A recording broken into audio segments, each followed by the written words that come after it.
Good morning six class students. देखिए बेटा, आज हम आपका पाठ अक्षरों की दुनिया का महत्व, जिसके लेखक थे गुणाकर मूले।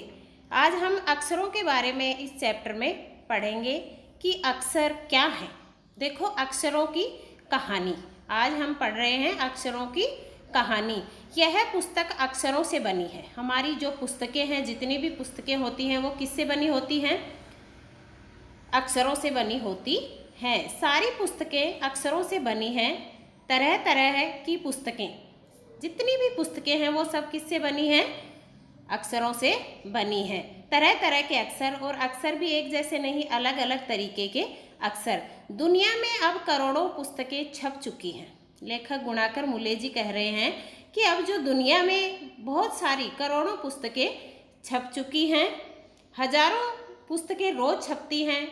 तरह तरह के अक्षरों में हजारों की तादाद में रोज ही समाचार पत्र छपते हैं। यहाँ तादाद का अर्थ होता है संख्या। तादाद का अर्थ क्या होता है? संख्या। तादाद का अर्थ होता है संख्या। तो बहुत सी संख्या में यहाँ पुस्तकें रोज और समाचार पत्र छपते रहते हैं। इसके बाद देखिए, इन सब के मूल में है अक्षर। छपना, लेकिन छपते क्या है उनके अंदर? तो इनका जो मूल है वो है अक्षर। हम कल्पना भी नहीं कर सकते कि यदि आदमी अक्षरों को न जानता तो आज इस दुनिया का क्या हाल होता।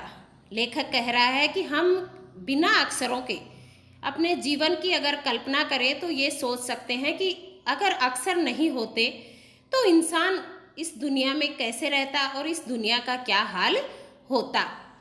कोई यह कहता कि हम अक्षरों को अनादिकाल से ही जानते हैं। कोई कहता है कि हम अक्षरों को अनादिकाल अर्थात बहुत पुराने समय से ही, अनादिकाल होता है जो बहुत पहले से चला आ रहा हो, तो उस समय से ही जानते हैं। अक्षरों का ज्ञान हमें किसी ईश्वर से मिला है। कोई कहता है कि जो अक्षरों का ज्ञान है वो हमें ईश्वर से ही प्राप्त हुआ है। देखिए, ये पिक्चर देखिए, अनादिकाल की ये पिक्चर्स है जब हमारी आद्य मानव सभ्यता विकसित हुई थी। उसके बाद हम लोग देखेंगे, ये देखो, ये पिक्चर्स दिखाई जा रही हैं। शिकार का दृश्य है ये। पुराने जमाने के लोग सचमुच ही सोचते थे कि अक्षरों की खोज ईश्वर ने की है। जो पुराने जमाने के लोग हैं वो सचमुच यही सोचते थे कि जो अक्षरों की खोज है वो ईश्वर ने ही हमें यहाँ करके भेजी है। पर आज हम जानते हैं कि अक्षरों की खोज किसी ईश्वर ने नहीं बल्कि स्वयं आदमी ने की है। लेकिन आज जैसे जैसे मनुष्य ने अपने दिमाग को विकसित किया है, वैसे वैसे उसके समझ में आने लग गई है कि अक्षरों की जो दुनिया विरासत है हमें, जो एक हमने अक्षरों की खोज की है, वो ईश्वर ने हमें नहीं दी बल्कि स्वयं इंसान ने ही इसकी खोज की है। अब तो हम यह भी जानते हैं कि इन अक्षरों की खोज किस देश में किस समय हुई। देखो, मनुष्य ने, आज साइंस ने इतना विकास कर लिया है कि हम अब ये पता भी लगा सकते हैं कि इन अक्षरों की खोज किस देश ने की और किस समय में हुई। हमारी यह धरती लगभग 5 अरब साल पुरानी है। कितने अरब साल पुरानी है? 5 अरब साल पुरानी है। 2-3 अरब साल तक इस धरती पर किसी प्रकार के जीव जंतु नहीं थे। देखो, 2-3 साल तक इस पृथ्वी इतनी पुरानी है। जब ये पुरानी है उस समय 2-3 साल तक कोई भी जीव जंतु इस पृथ्वी पर नहीं था। फिर करोड़ों साल तक केवल जानवरों और वनस्पतियों का ही इस धरती पर राज्य रहा। जैसे सबसे पहले मानव सभ्यता विकसित हुई थी, उससे पहले करोड़ों साल पुरानी है, लेकिन उससे पहले भी हमारी पृथ्वी पर केवल जीव जंतु और वनस्पति ही विकसित थे। फिर करोड़ों साल तक जानवरों और वनस्पतियों ने इस धरती पर राज किया। आदमी ने इस धरती पर कोई 5 साल पहले जन्म लिया।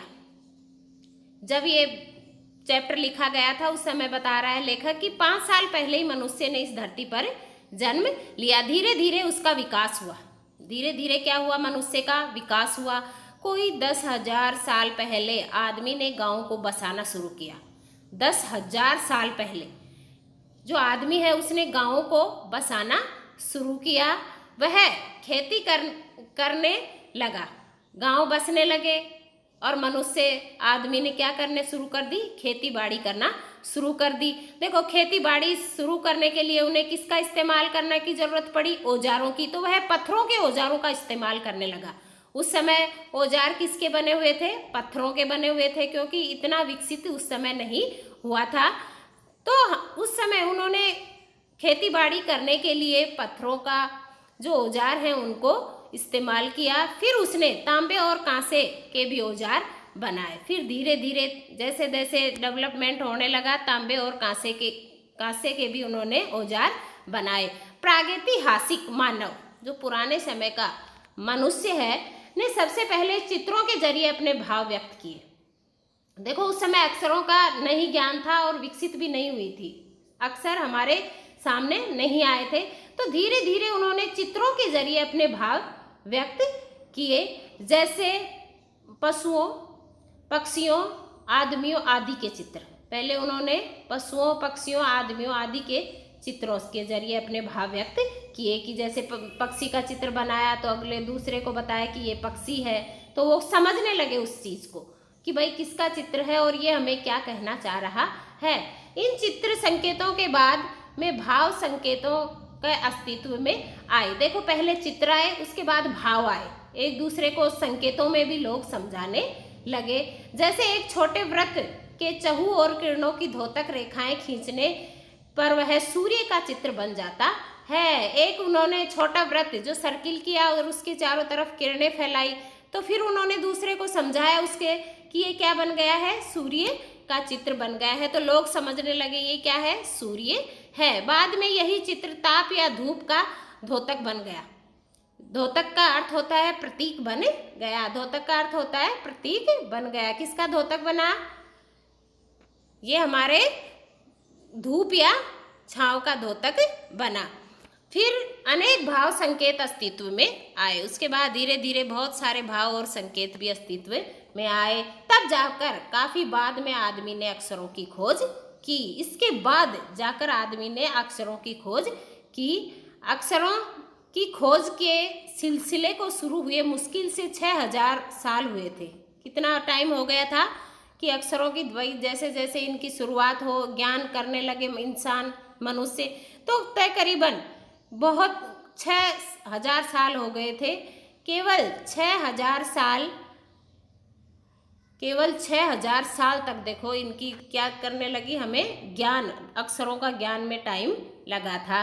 ये देखो मध्य अमेरिका के ओजिम्बा आदिवासियों के चित्र हैं। दाईं ओर से बाईं ओर का क्रम है, इनमें दाईं ओर से बाईं ओर का क्रम है। तूफान का देवता जो सारे आकाश को घेरता है, तूफान का देवता दिखा रखा है इसमें, जो सारे आकाश को घेरता है।